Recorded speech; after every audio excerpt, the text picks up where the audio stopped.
আন্দোলন নিয়ে মুখ খুললেন মুখ্যমন্ত্রী। বিরোধীদের কড়া বার্তা, ছাত্রদের দাবিকে সম্মান জানিয়েছে প্রধানমন্ত্রী।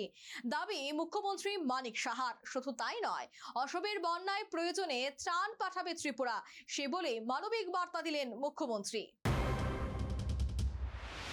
সিজিপির আন্দোলন এবং কেন্দ্রীয় শিক্ষামন্ত্রী ধর্মেন্দ্র প্রধানের পদত্যাগ নিয়ে মুখ খুললেন মুখ্যমন্ত্রী মানিক সাহা। তিনি বলেন, এটি একটি ছাত্র আন্দোলন। প্রধানমন্ত্রী নরেন্দ্র মোদী ছাত্রদের দাবির প্রতি সম্মান জানিয়েছেন। ছাত্রদের মতামতকে গুরুত্ব দিয়েই সিদ্ধান্ত নেওয়া হয়েছে। আমাদের যে health minister, union health minister উনি গেছেন, আমাদের আরেকজন ইউনিয়ন মিনিস্টার সেখানেও গেছেন। তো কথাবার্তা বলার পর ওনারা যা চেয়েছেন সেইভাবে কিন্তু যে অ্যাকশন নিয়েছে, এবং এরকম না ওনারা যেটা চাইছেন ওনাদের সম্মান দিয়েছেন।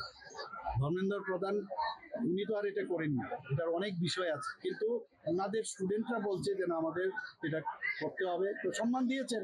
এর মধ্যে জয় পরাজয়ের বিষয় না, কিন্তু আমি জানি যে স্টুডেন্টদের এই মুভমেন্টে বিরোধী দলের ইন্ডি জোট যেটা আছে তারা খুব উৎফুল্ল এবং আনন্দিত, কারণ তাদের কাছে তো কোনো ইস্যু নেই, তো ইস্যু নিয়ে খুব করে লাফাচ্ছে।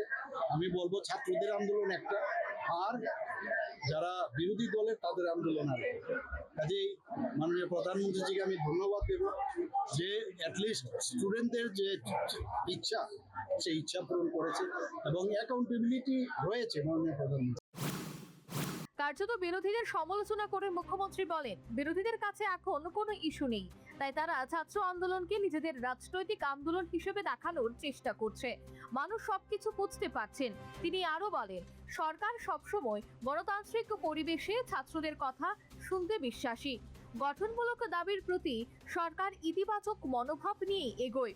অসমের বন্যা পরিস্থিতি প্রসঙ্গে উদ্বেগ প্রকাশ করেন মুখ্যমন্ত্রী। তিনি বলেন, প্রতিবেশী রাজ্য অসম কঠিন পরিস্থিতির মধ্যে রয়েছে। প্রয়োজন হলে ত্রিপুরা সরকার ত্রাণ সামগ্রী পাঠাবে। মানবিক দায়িত্ব পালনে আমরা সবসময় প্রস্তুত। আমাদের তো আসাম তো আমাদের থেকে অনেক বড়, নিশ্চয়ই ওনারা যখন আমাদের কাছে চাইবেন, আসামের গত বছর আমরা আসামের বিশেষ করে শিলচরে আমরা কিন্তু এখান থেকে ত্রাণ সামগ্রী পাঠিয়েছি। এবারও যদি এরকম পরিস্থিতি হয় নিশ্চয় আমরা পাঠাবো। সর্বোপরি ছাত্র আন্দোলন, বিরোধীদের রাজনৈতিক অবস্থানে তাৎপর্যপূর্ণ পর্যবেক্ষণ, মুখ্যমন্ত্রী এবং বন্যা দুর্গত অসমের পাশে দাঁড়ানোর বার্তা।